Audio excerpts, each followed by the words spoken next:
Enterprise TV, a tradition of truth.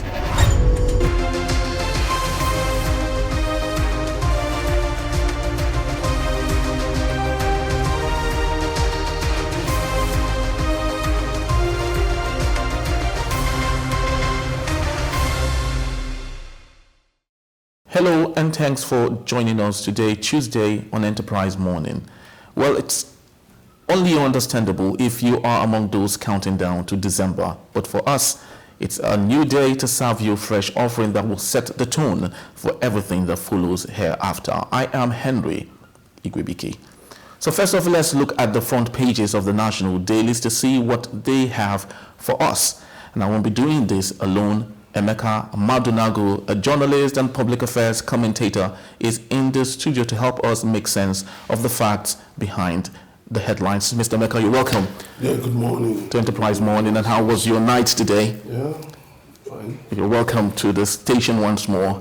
Yes, so let's go on to our newspaper headlines for today. And on Vanguard, we have on headlines, we can't replace laws with emotion, CJN. And it says, judges won't be afraid of intimidation with independence. Now, Mr. Emeka, I would love us to make sense out of this. Don't you think that the judiciary are indirectly throwing themselves under the bus? You said it all. Yes, it's unfortunate that the Nigerian judiciary has lent itself to confusing pronouncements on issues decided by courts at different levels, even including the Supreme Court. With due respect to the inner bar, to the bench, it is unfortunate a situation where the nation's citizens cannot be, fully confident in the judiciary. There's a common saying that the judiciary is the last hope of the common man. Exactly. The Nigerian judiciary has unfortunately lent itself to the use of technicalities to dismiss weighty issues instead of delving into the substance of those issues. There has been a form of escapism to technicalities that do not lend themselves to justice. And what do you have? The people have come out to say that this is unacceptable. But what do you have? Instead of the Chief Justice of Nigeria, my Lord Justice Kaide Ariwola, coming out to address the concerns of Nigerians, is going on the offensive that the judiciary will not be intimidated. Nobody seeks to intimidate the judiciary. Nobody seeks to undermine the judiciary. But the fact is that the judiciary cannot place certain people above the law. Nobody is above the law. The judiciary cannot place certain people or certain classes of people above the law. The law must apply equally to everybody, such that the people will have full confidence in the judiciary. Now, the question is, what is the place of the independence of the judiciary? And if possible, how can they retrace their steps to getting it right? Because this is a democracy. You see, the sad thing is that, one of the problems judiciary has had is corruption, which has been revealed, through some investigations done by the DSS, by the ICPC. There's actually a report on corruption index within Nigeria's public sector. And one of them placed the judiciary at a commanding position in terms of that malaise. And what do we have to say? That matter has to be addressed, but unfortunately, the Chief Justice of Nigeria has not come out to address that report, the contents of that report prepared by the ICPC. During the tenure of former President Muhammadu Buhari, the DSS had cause to raid judges' quarters in some places. I was strongly opposed to that, but I think I have come today to adjust my position to the extent that, you see, based on certain reports and investigations about judges, about certain judges in this country, the judiciary doesn't inspire full confidence in Nigeria. So you are not sure that you're heading to the courts to get justice. Wow. That justice is not for the highest bidder. I think we need judicial reforms. Again, the idea that, especially in the election petitions, that 3 men can sit down in court and upturn the wishes of millions of people expressed at the ballot. Exactly. It needs to be looked into. I'm not questioning the competence or the independence of the judiciary, but what I'm trying to say is that we need to really look at the fact that the judiciary has unwittingly become the fall guy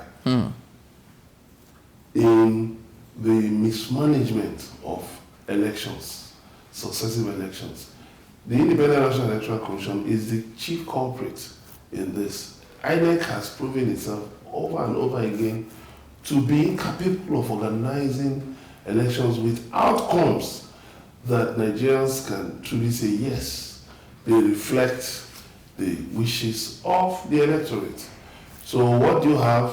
Same INEC telling you go to court, when they know they themselves have performed below par. And INEC's actions, INEC's inactions have led to strange verdicts at the courts, to the extent that you even find judges asking INEC officials, why are you defending a particular political party in this matter? What is your interest? You should be an unbiased, independent umpire. But that's the way it is. But I think we can actually carry out more electoral and judicial reforms so that the independence of the judiciary can be fully assured. And I thought there's no gainsaying that all of this quagmire, it's affecting the economy of our country. And just still on the vanguard, the CBN head said the judiciary decisions can affect FDI. Okay, which means they are aware that all of these things are affecting the economy. Now the question is, how is it possible to relate? How can we speak in the language the judiciary would understand the fact that their actions are having a significant effect on the economy? You have to first of all look at the training of judges. You have to look at the qualifications of those being elevated to the hallowed position of judges. You have to also look at you have to also look at their impartiality. How impartial are they? You also have to look at how much of political influence they come under. And then you find out, unfortunately, that certain serving and former members of both the bench and the bar have been accused a number of times of helping to undermine the independence of judiciary. As a matter of fact, in some issues, you had a PRID case, for instance, and there were certain former judicial officers and lawyers who are allegedly linked to this monumental scandal. Wow. You find some other spurious agreements entered into between Nigeria and some entities. And you find the hands of lawyers and judges in these strange agreements. So when you find out that the judiciary cannot be trusted to uphold the rule of law, how will foreign investors be have the confidence of even coming to bring their money exactly. into the country? Where you need to look at property rights, you need to look at taxation issues, you need to look at arbitration, you need to look at conflict resolution, and all these things have a strong bearing on the judiciary. So if a foreign investor is not confident that if he pays for property And if a foreign investor is not confident that he can pay for property, acquire property, build his factory, and then tomorrow some fellows from a local government or an agency will come to say, no, these papers are fake. These papers were not duly issued. Yeah. And then go on to demolish the factory. Why would they bring in money here? Why would they be confident enough to come and invest in Nigeria? And if you look at the points on the ease of doing business, that is one of the issues. Exactly. The judiciary, the law, the rule of law must be upheld. That is why the judges must know that they hold the power of life and death in their hands. And this cannot be toyed with. It cannot be toyed with. Look at the Naira swap saga. Policy. The Naira swap saga. Look at the people who died. And then look at how the judiciary was going back and forth. Simple issues that could have been determined, judiciary was just dancing around technicalities. Was the Naira swap okay? Was it not okay? Should it have been accepted? Should it not have been accepted? And you now found out that we now started dancing around the injunction. The nation was just held hostage by injunction when the court could have gone straight to make direct pronouncements. So the judiciary has the opportunity to redeem itself of its issue, of its challenges. Of course, we can't but say this is an issue that is still a burning issue, and we'll continue to see that. And on our daily trust for today, it is still the same headline. We will never be overwhelmed by mob, says the CJN. But let's go to another story on the Daily Trust, which says states and local government councils cry for development despite sharing 8.8 trillion naira in 2 years, with Delta and Akwa Ibom State getting the lion's share. What do you think about that, Mr. Emeka? Well, the unfortunate thing is that the state governors don't really realize that they are subnationals within the federation called Nigeria. That they actually have a role to champion development at the local levels. What do you have today? States have hijacked the local government. They hijack local government allocations and they spend them at will. You see governors indulging in wasteful expenditure, wasteful trips, hiring private jets, and doing things that do not bring development. And yet they cry, oh, revenue allocation needs to be reviewed. Oh, we want restructuring. But at their own level, they are not ready to allow restructuring for the local governments to function effectively. So everybody looks to Abuja. Everybody is bothered by what the presidential election says, forgetting the fact that the election of the local government chairman is even the most important. It's more important than who becomes the local government chairman. Is even more important than who is the president. Exactly, because he is someone that speaks to the grassroots and understands the man their that plight. should be living in your local government. You know where he lives. You know his office. So if there are issues, municipal issues, the states and local governments ought to tackle them. So when they are crying for development, you now wonder, like Omar Omei sang, if you ask me now, who I go ask? If they are crying for development, who are we going to ask? As a matter of fact, you see, some states like Lagos have actually led the way in pushing for fiscal restructuring, devolution of powers to states and all of that. But you see, you have to earn confidence. You see, trust, you have to earn trust. You don't just come and cry and then they lead to the entrusted in your hands, you don't do anything with it. What do you find in the states and local government? Many states and local government can't even pay salaries, they can't pay pensions. Why? Because they engage in projects that have no bearing on the well-being of the people. So they're not even benchmarking their performance against international global best practices. For instance, you have the Sustainable Development Goals, Exactly, which outline how governments can make a difference in the lives of their citizens. The first SDG says end poverty. exactly, true. And it outlines how governments, national and subnational, can go about this. Then the second SDG is end hunger, ensure improved nutrition and sustainable agriculture, food security. But are the governors doing this? The answer is no. Are the governors, do they have their eyes on infrastructure? No. Do they have their eyes on security? No. They are chief security officers of their state, but they claim that they don't have the powers to exercise that responsibility. But the same governors are able to instigate the security agencies against their opponents, against their critics. You saw a situation where the former governor of Kaduna State actually instigated the police to track somebody who criticized him on social media all the way to Port Harcourt and get him arrested. But the same governor could not stop insecurity in his that domain. That is gross irresponsibility. Gross irresponsibility.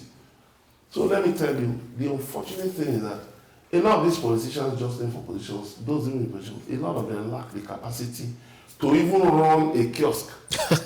They cannot run a man's kiosk by the roadside. But Emeka, if I might, take some words out of you, if we can for a minute get to the crux of the matter here, is this whole issue, this whole conundrum, is it as a result of our electoral process that helps the system get if I might say, get the not so right persons for the right job, or is it an issue of individual personal leadership ineptitude? It's all of it. It's all of what you have mentioned. See, education is different from learning. You find a lot of educated people who have not been impacted by what they have, what they have imbibed. They have not got to the stage of learning, and they are not even enlightened. So they are as basic and rudimentary as people who don't even have an education, and which is very sad. You see, these people have their jobs cut out for them. Former President Muhammadu Buhari was saying Nigerians are difficult to govern. It's unfortunate. He was incompetent to govern Nigeria. That's a simple thing. Yes. You don't find out somebody who has the heart to serve the people. You don't find him crying before the cameras. That is desperation. That is not a desire to serve. His tears were born out of desperation to just be referred to as a president, not because he wanted to serve the people. So I must tell you one thing. You see, the job of transforming Nigeria is so easy to do. It's very easy. If those in the legislature and the executive will lend themselves to development initiatives that will make the nation better. It's about human beings. The human beings in Nigeria are not different from the human beings in the United Kingdom or in the United States. They are not different from the human beings anywhere. All you just need is show the people the way. Point out the right direction to the people, and they will fall in place. Or when you find leaders engaging in wanton looting of the treasury, you find leaders breaking the laws they are supposed to uphold. You find leaders engaging in ethnic and religious brigandage. What do you expect the people to do? They believe that, yes, that is the way to go. And what do you expect? Why do you have a high crime rate? Why do you have many children dropping out of school? Why do you have high mortality rate, maternal mortality rate? Why do you have all these problems?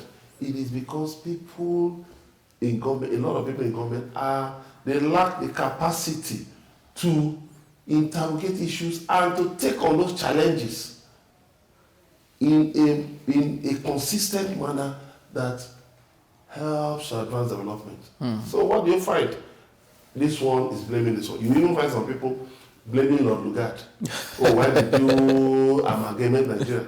You even find some people blaming the colonial massacre. Oh, why did you allow us go early?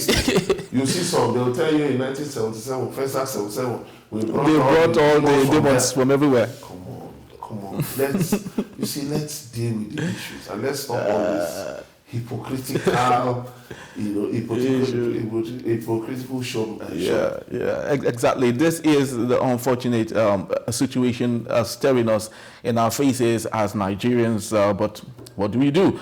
And lastly, on our daily for today, and this is a punch, the big news is Tinubu presents a budget on Wednesday, and the Federal Executive Council okays $1 billion loan. Emeka, aren't we tired of borrowing?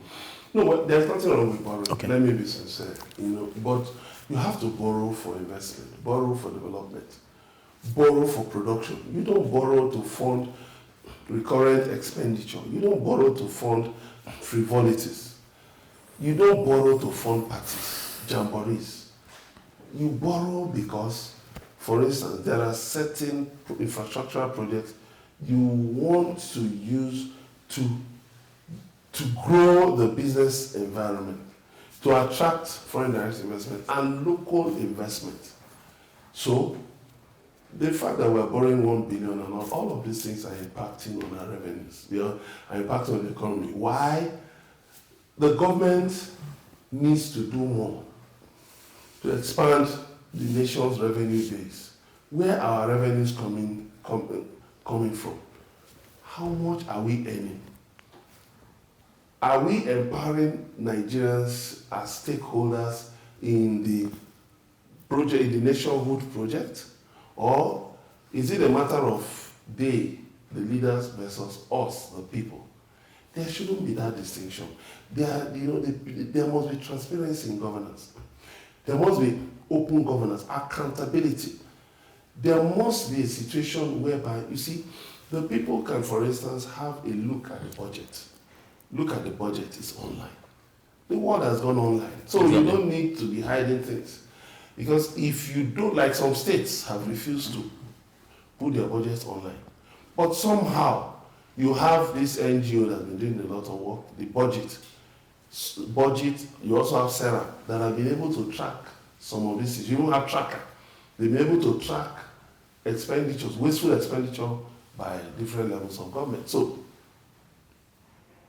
the 27.5 trillion budget is an ambitious figure. But you see, one unfortunate experience that we've had with budgeting in Nigeria is the problem of cash backing.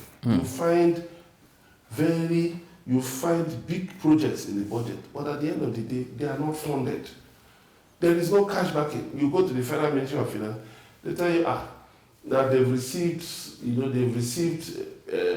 payment instructions, but there is no cash backing to activate them. So what do you find?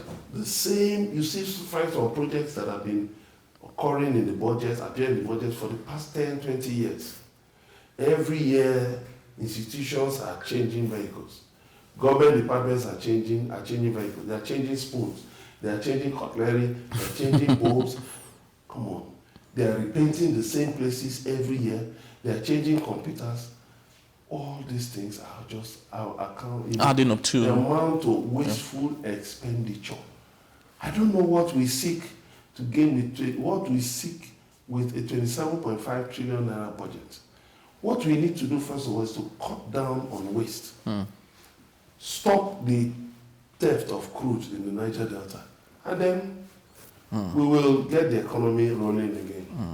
Okay, but I would love, before I will let you leave, under the same big news, we have a federal government targets 18 trillion naira revenue, but at the same time, it's raising its exchange rate from 700 naira to 750 naira per dollar. So in a minute, I just want you to, how do you think that mixes up? How do you think that aligns? Well, 18 trillion naira budget. 18 trillion naira revenue target, yes. Projection in a depressed economy is an ambitious target, but the economic indices are not pointing in that direction. They are hoping to make a lot of money from taxes, hoping to make money from maybe recoveries, corruption and all of that, hoping to make a lot of money from, of course, they say they have stopped spending on subsidy and then they're floating the naira. To me, it's not about banding figures, about what you need to do. Set realizable targets and let us know what we can achieve. If you say you are targeting 18 trillion naira, you also have to look at the cost of 18 trillion naira revenue. You also have to look at the cost of collection. You also have to look at leakages and wastages in the system, the corruption in the system. You also have to look at the fact that you must upgrade your system of getting taxes paid. And then the fact that, you see, Nigerians are perhaps the most taxed people in the world. They're overtaxed. You have to provide the electricity, you have to provide your road, you provide your water, you provide security, you provide so many things that are within the ambit of the government and the private sector to provide. Exactly. So, and the government still says that they want to bring more people into the tax set. No, they have to repurpose the tax system. They have to make it work for the people, so that if I don't have to own a generator, for instance, because I'm sure there'll be regular power supply, if I'm sure that the security agencies will do their jobs, not mount checkpoints on the road to extort road users. If I'm sure that water supply is if water supply is assured as a utility, then of course, what do I need to do? You look at the taxes the federal government has to pay. The federal government collects maybe about 7. State governments, maybe about 12 or so. Local governments, maybe about 19. By the time you put all these taxes together and then reform the tax system so that you don't have multiple taxation, multiple taxation, you find out that more money will flow in, because when money circulates, you can deal with poverty. You can significantly reduce poverty. By the way, there are countries that have actually effectively eradicated poverty, ended poverty, yes, ended hunger. There are countries in this world that don't have any prisoner, nobody, no inmate in their prisons. So these things are achievable goals, but we must run an open government. Open governance is the way forward. All right, so that's just about the time we have. I would love to say thank you so very much, Emeka Madunago, for being very insightful on this early morning show. And that should just be about what we have on our newspaper headlines for today. And I'll be right back in a jiffy. This is still Enterprise Morning Show. Enterprise TV, your one-stop shop for news, programs, human angle stories, the economy, sports, and much more. We go the extra mile to bring incredible details to you. So hop on the train now. Enterprise TV, a tradition of truth.